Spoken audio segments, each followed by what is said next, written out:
ಸುಮಜಿ, ತಮ್ಮ ಮಾರ್ಗದರ್ಶನದಂತೆ ನಮ್ಮ ಈ ಒನಕಲ್ಲು ಮಹಾಕ್ಷೇತ್ರದ್ದು ಇತಿಹಾಸವನ್ನು ನಾವು ಮುಂದಿನ ಪೀಳಿಗೆಗೆ ತಿಳಿಯಪಡಿಸುವಂತಹ ವಿಚಾರದಲ್ಲಿ ಏನು ಒಂದು ಸಾಕ್ಷ್ಯಚಿತ್ರ ಮಾಡೋಣ ಅಂತ ಹೇಳಿ ತಾವು ನಮಗೆ ಹೇಳಿದ್ರಿ. ಅದೇ ರೀತಿ ಇವತ್ತು ಮಾಡೋದಕ್ಕೆ ಹೊರಟಿದ್ದೀವಿ.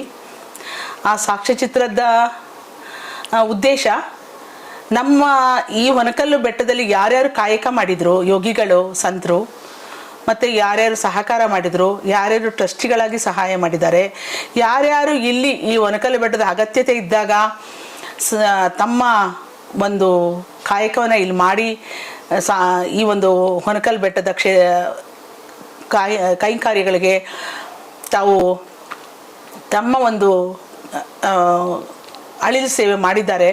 ಎಲ್ಲರೂ ಸಹ ನಾವು ಈ ಒಂದು ಸಾಕ್ಷ್ಯಚಿತ್ರದಲ್ಲಿ ತರುವಂತಹ ಉದ್ದೇಶವನ್ನು ಇಟ್ಕೊಂಡು ಮಾಡಿದ್ವಿ. ಯಾಕಂದರೆ ಮುಂದಿನ ಜನ ಯಾರ್ಯಾರು ಇದನ್ನು ನಡೆಸ್ಕೊಟ್ರು, ಯಾರ್ಯಾರು ಯಾವಾಗ ಏನೇನು ಕಾರ್ಯಗಳು ಇಲ್ಲಿ ನಡೀತು, ಯಾರ್ಯಾರು ಇದನ್ನು ಈ ಒಂದು ರಥನ ಹೇಳಿದ್ರು, ಒನಕಲ್ಲು ಬೆಟ್ಟದ ಒಂದು ಹಂತವಾಗಿ ನಡೆದಂತಹ ಬೆಳವಣಿಗೆ ಬಗ್ಗೆ, ವಿಚಾರಗಳ ಬಗ್ಗೆ ಮುಂದಿನ ಪೀಳಿಗೆಗೆ ಗೊತ್ತುಪಡಿಸೋದು ನಮ್ಮ ಎಲ್ಲ ಭಕ್ತರ ಕರ್ತವ್ಯ.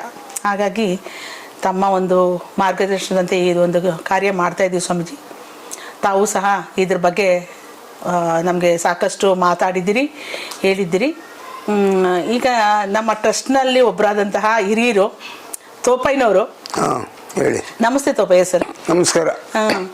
ತಾವು ಸಹ ಸಿದ್ಧಯೋಗಾನಂದ ಸ್ವಾಮೀಜಿಗೂ ಮೊದಲು ಈ ಒನಕಲ್ಲು ಬೆಟ್ಟದಲ್ಲಿ ಯಾರು ಕಾಯಕ ಮಾಡಿದ್ರು? ಸದಾಶಿವಣ್ಣವರು. ನಾವು ಸದಾಣ್ಣವರು ಅಂತಿದ್ವಿ, ಇಲ್ಲಿ ಸದಾಣ್ಣವರು ಅಂತಿದ್ವಿ. ಅವರ ಪೂರ್ಣ ಹೆಸರು ಸದಾಶಿವಯ್ಯ ಅಂತ. ಸದಾಶಿವಯ್ಯ ಅವರ ಒಡನಾಟದಲ್ಲಿ ಸಹ ತಾವು ಇದ್ದವರು, ಹಿರಿಯರು. ಹೌದು. ಹಾಗಾಗಿ ಸದಾಣ್ಣವ್ರ ಬಗ್ಗೆ ನಿಮ್ಮ ಅವರ ಒಡನಾಟ ಹೇಗಿತ್ತು, ಅವ್ರು ಏನೇನು ಒಂದು ತ್ರಿಕಾಲ ಜ್ಞಾನದಲ್ಲಿ ಅವ್ರಿಗೆ ಏನೇನು ಮಾತಾಡ್ತಿದ್ರು, ಅವ್ರಿಗೆ ಏನೇನು ಕಾಯಕ ಮಾಡಿದ್ರು ಬೆಟ್ಟದಲ್ಲಿ, ಆ ವಿಚಾರ ತಾವು ಇವತ್ತು ಹೇಳಬೇಕು ಅಂತೇಳಿ ವಿನಂತಿ ಮಾಡ್ಕೊಳ್ತೇನೆ. ಹೇಳಬೇಕು ಅಂದರೆ, ಅವರು ಇಲ್ಲಿ ಬಂದು ಸುಮಾರು ಒಂದು 30 ವರ್ಷದ ಹಿಂದೆ ಒಂದು ಬೆಟ್ಟ ಸೇರಿರು ಅಂದರೆ ಎಲ್ಲ ಪೂರ್ತಿ ಕುಲ್ಮೆ ಉಳಿ ಬಾಚಿ ಎಲ್ಲ ಅವರೇ ಸ್ವಂತ ಮಾಡ್ಕೊಂಡು ಈ ಬಂಡೆನ ಇಗ್ಗಿಸಿರೋ 5-10 ಜನ ಇರೋಕ್ಕೂ ಆಗ್ತಿರ್ಲಿಲ್ಲ ಅಲ್ಲಿ ದೇವಸ್ಥಾನದ ಹತ್ರ. ಅದನ್ನೆಲ್ಲ ಬಂಡೆ ಹೊಡೆದು ಸುತ್ತ ಎಲ್ಲ ಈಡು ಕಟ್ಟಿ ಅದಕ್ಕೆಲ್ಲ ನೆರಳು ಮಾಡಿ 100 ಜನ ನಿಂತ್ಕೊಂಡಂಗೆ ಮಾಡಿದವ್ರು ಅವರು. ಅದಾದ್ಮೇಲೆ ಅವರಿಗೆ ಊಟ ಇಲ್ಲ, ಏನೂ ಇಲ್ಲ, ಮನೆಗೆ ಓದ್ತಿರ್ಲಿಲ್ಲ ಅವರು. ಅವ್ರ ಮನೆಗೆ ಓದ್ತಾ ಇರೋ ದೆಸೆಯಿಂದ ಅವ್ರ ತಮ್ಮವ್ರು ಒಬ್ರಿದ್ರು. ಆ ತಮ್ಮವ್ರು ಅವ್ರಿಗೆ ಊಟ ಕಳ್ಸೋರು. ಒಬ್ರಿದ್ರೆ 1 ಬಾವುಟ ಹಾಕೋರು, ಆ ಬಾವುಟ ನೋಡ್ಕೊಂಡು ಅವ್ರಿಗೆ ಊಟ ಕಳ್ಸೋರು. ಇಬ್ರಿದ್ರೆ 2 ಬಾವುಟ ಹಾಕೋರು. ಹಿಂಗೆ ಎಲ್ಲ ಅವರು ಸುಮಾರು ಒಂದು 10 ವರ್ಷ ಕಾಲ ಅಲ್ಲಿ ವಾಸ ಮಾಡಿ, ಅಲ್ಲೇ ಒಂದು ಮದುವೆನೂ ಆಗಿ 3 ಮಕ್ಕಳು ಹುಟ್ಟಿ, ಅಂತರ ಮಕ್ಕಳು ಹೆಂಡತಿ ಇನ್ನೂ ಒಂದ್ ಕಡೆ ಹೋದ್ರು. ಒಂದು ಮಗ ಸಾಕೊಂಡು ಅಕ್ಕ ಮಹಾದೇವಿ ಅನ್ನೋ ಒಂದು ಮಗ ಸಾಕೊಂಡು ಇಲ್ಲೇ ಇದ್ರು. ಕಂಪ್ಲೀಟ್ ಆಗಿ ಏನು ಅವರಿಗೆ ಬರ್ತಾ ಒಂದು ಯಾರನ್ನ ಬರಲಿ ಒಂದು ಸರ್ಪ ಅಡ್ಡ ಬರೋದಲ್ಲಿ ಅವ್ರು ಹೇಳೋರು, ಸರ್ಪ ಅಡ್ಡ ಬರ್ತದೆ, ನೀವು ಏನು ಯಾರನ್ನೂ ಮಾತಾಡ್ಸೋಕೆ ಹೋಗ್ಬೇಡಿ, ಅದನ್ನೇನು ಕೆಣ್ಕೋಕೆ ಹೋಗ್ಬೇಡಿ, ನಿಮ್ಮ ಪಾಡಿ ನೀವು ಕೈ ಮುಗಿದ್ಬಿಟ್ಟು ಬಂದ್ಬಿಡಿ, ಏನೂ ಮಾಡಲ್ಲ ನಿಮ್ಮನ್ನ ಅಂತ ನಮ್ಗೆ ಹೇಳೋರು. ಅಂದ್ರೆ ಅವ್ರಿಗೆ ಏನಾನ ಅವಕಾಶತೆ ಖರ್ಚಿಗೋ ಕಾಸೋ ಬಟ್ಟಿಗೋ ಬರ್ಗೋ ಏನಾನ ಆಗಿದ್ರೆ ನನ್ನ ಕೈಲಿ ಹೇಳ್ಕೊಡ್ಸೋರು. ಅವ್ರ ತಮ್ಮವ್ರಿಗೆ ನಾವು ಹೇಳೋದು, ತಮ್ಮವರು ಕೊಡ್ಸೋಗಯ್ಯೋ ನಾನು ಎಷ್ಟನಾಗಲಿ ನಾನು ಕೊಡ್ತೀನಿ ಅಂತ ನಮ್ಗೆ ಹೇಳೋರು. ನಾವು ತಂಕೋಡಿಗೋ ಸುಮಾರು 10-12 ವರ್ಷ ಇಲ್ಲಿ ಯೋಜನೆ ಮಾಡಿ ಕಡೆ ಆ ಕೈರ್ನಾಗ ಅವ್ರ ಸಾಯೋ ಟೈಮ್ಗೆ ಇಲ್ಲಿ ಅವ್ರು ಇದ್ದಿದ್ದ ಗವಿಗೆ ಸಿಡಿ ಒಡ್ಡಿ ಅದನ್ನ ಯಾರಿಗೂ ಹೇಳ್ದಂಗೆ ತಮ್ಮನಿಗೆ ಹೇಳಿ ಕಳ್ಸಿರು. ನನಗೆ ಯಾಕೋ ಎಡವಟ್ಟು ಆಗ್ತದೆ, ಹಿಂಗೆ ಆಗ್ತದೆ ಅಂತೇಳಿ. ಅವರು ಬಂದ್ಬಿಡ್ಲಾ ಗಾಡಿ ಇಟ್ಕೊಂಬ ಅಂತ ಕೇಳಿರು. ಇಲ್ಲ ನಾನು ಗಾಡಿ ಇಟ್ಕೊಂಡು ಬರೋದು ಬೇಡ, ನಾನು ಬರ್ತೀನಿ ಮನೆಗೆ ಅಂತ ಹೋದವರು.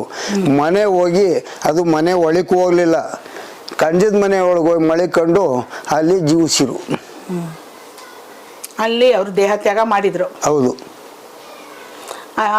ಅವರು ಕಾಯಕ ಏನ್ ಮಾಡಿದ್ರು ನಮ್ಮ ಬೆಟ್ಟದಲ್ಲಿ? ಏನೇನು ವಿಗ್ರಹಗಳು ಕೆತ್ತನೆ ಮಾಡಿದ್ರು? ವಿಘ್ನೇಶ ಗಣಪತಿ ಕಟ್ಟಿವ್ರೆ. ಕೆತ್ತಿದ್ದಾರೆ ಅವರು. ಕೆತ್ತಿದ್ರು. ಅವು ಬಂಡೆ ಒಡೆದು ಕೆತ್ತಿರೋರು ಅವರೇ. ಹೌದು. ಆಮೇಲೆ ಇನ್ನೊಂದು ಸನ್ಮುಖ ಸುಬ್ರಹ್ಮಣ್ಯ ದೇವರು, ಅದನ್ನ ಮಾಡಿಸ್ತವ್ರು ಅವರು. ಹೌದು. ಆಮೇಲೆ ಅಲ್ಲಿ ಬೇಕಾದಷ್ಟು ಕೆಲಸ ಮಾಡಿದವ್ರು ಅವರು. ಮ್ಯಾಲಿಂದ ಚಪ್ಪಟಿ ಇಳಿಸವ್ರೆ ಈಶ್ವರನ ಮೆಕ್ಕ ಅಲ್ಲಿ ಒಂದು ಹೊಳೆ ಇದ್ದಿದ್ಕೆ. ಅಷ್ಟು ಅವರು ಇನ್ನೊಬ್ಬರು ಸಹಾಯ ಇಲ್ಲ, ಅವ್ರೊಬ್ರೇ ಒಬ್ರೇ ಯೋಗಿ.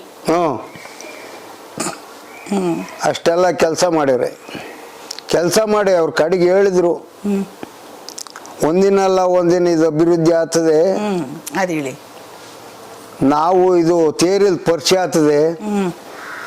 ಏನೇನೋ ಎಲ್ಲ ಕತೆ ಹೇಳಿದ್ರು. ಅವ್ರು ಏನ್ ನುಡಿದಿದ್ರು ಅದರಂತೆ ಎಲ್ಲ ನಡೆದಿದೆ. ಇಂಥ ದಿಕ್ಕಿನಿಂದ ಒಬ್ರು ಯೋಗಿ ಬರ್ತಾರೆ, ಈ ಬೆಟ್ಟದಲ್ಲಿ ನೆಲೆ ನಿಲ್ತಾರೆ, ಇಲ್ಲಿ ಅವ್ರು ಎಲ್ಲ ಅಭಿವೃದ್ಧಿ ಕೆಲಸ ಮಾಡ್ತಾರೆ ಮುಂದೆ ಅಂತಾನು ಹೇಳಿದ್ರು. ಹೌದು. ಬಳ್ಳಾರಿ ಕಡೆ ಕೈ ಹೌದಲ್ವಾ? ತಪ್ಪ ಹೌದು. ಅದು ನನಗೂ ಜ್ಞಾಪಕ ಇದೆ. ಹೌದು. ಅಂತೂ ನಾವು ನೀವು ಸಿದ್ಧಯೋಗಾನಂದ ಸ್ವಾಮೀಜಿಯನ್ನು ನೋಡಿದಿರಿ. ಹೌದು. ಅವ್ರ ಕಷ್ಟ ಸುಖದಲ್ಲೂ ಭಾಗಿಯಾಗಿದ್ದೀರಿ. ಅವ್ರದ್ದು ಧಾರ್ಮಿಕ ಕಾರ್ಯಗಳಲ್ಲೂ ನೀವು ಭಾಗಿಯಾಗಿದ್ದೀವಿ. ಪೂಜೆ, ಹಬ್ಬ ಹರಿದಿನಗಳು, ಮತ್ತೆ ಇಲ್ಲಿ ಆದಂತಹ ಎಲ್ಲ ಆಗು ಹೋಗುಗಳಿಗೆ ಎಲ್ಲಾದ್ರಲ್ಲೂ ನೀವು ಭಾಗಿಯಾಗಿದ್ದೀರಿ. ಅವತ್ತಿಂದಲೂ ಬೆಟ್ಟದಾಗಿದ್ದೀನಿ.